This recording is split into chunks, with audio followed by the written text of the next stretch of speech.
Hello friends, my name is Laura Rezac and I am the Associate Rector at St. Stephen's Episcopal Church in Charleston, South Carolina. And I'm back today in this second week of Lent to do our Lenten candle devotions. So if you have a candle set and you want to follow along with me, that's wonderful.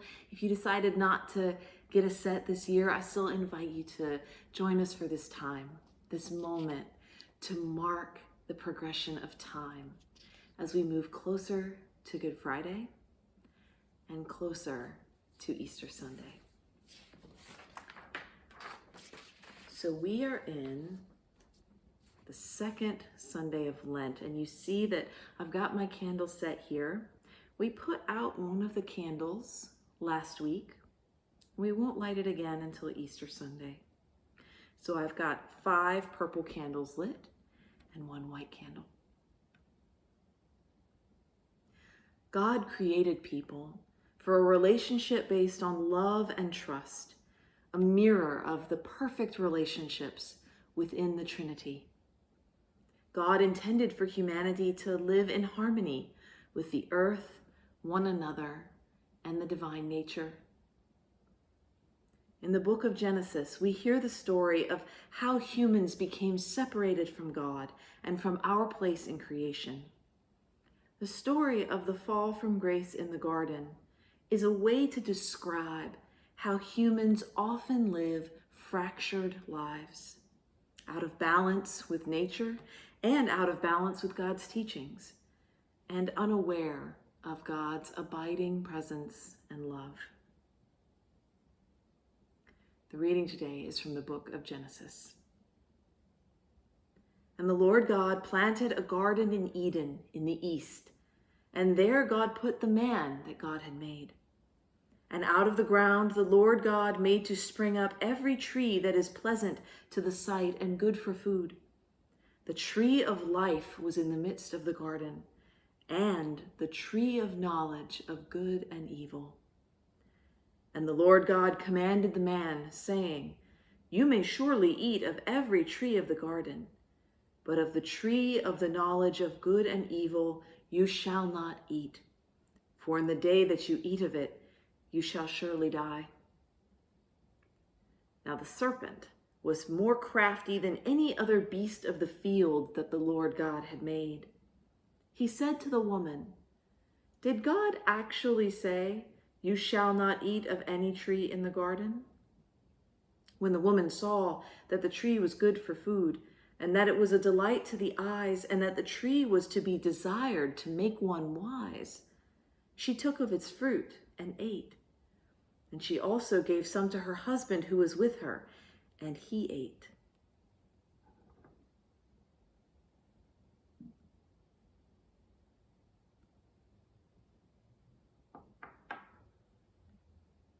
And they heard the sound of the Lord God walking in the garden in the cool of the day. And the man and his wife hid themselves from the presence of the Lord God among the trees of the garden. But the Lord God called to the man and said to him, "Where are you?" And the man said, "I heard the sound of you in the garden, and I was afraid because I was naked, and I hid myself." God said, "Who told you that you were naked?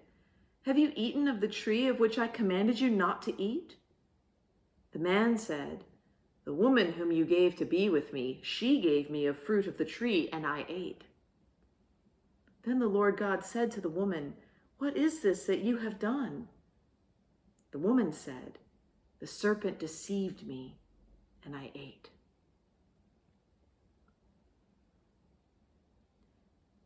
There's a lot to unpack in that reading, isn't there?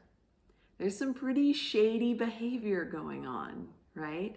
And there's many Christians that want to take this story literally, and so use it to justify all kinds of patriarchal institutions and behaviors, that women are somehow responsible. And that's, reading it as a woman, that's not really what I take from this story.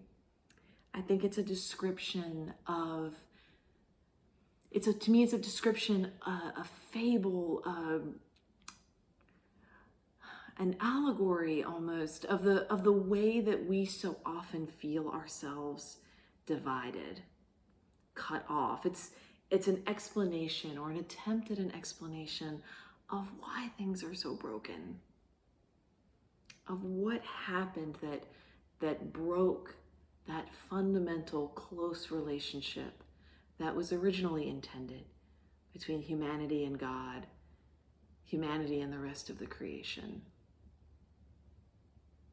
And so in Lent, it's worth reflecting on this ancient story that tried to explain some of the reason for that fracturing, to give us some kind of an idea of maybe a place to start, to name the problem, to think about how that fracturing, that breaking has manifested in our own lives. And perhaps also to reflect in this Lenten season how we might be called to be repairers of that breach. Be well, friends. Stay safe. I'll see you soon.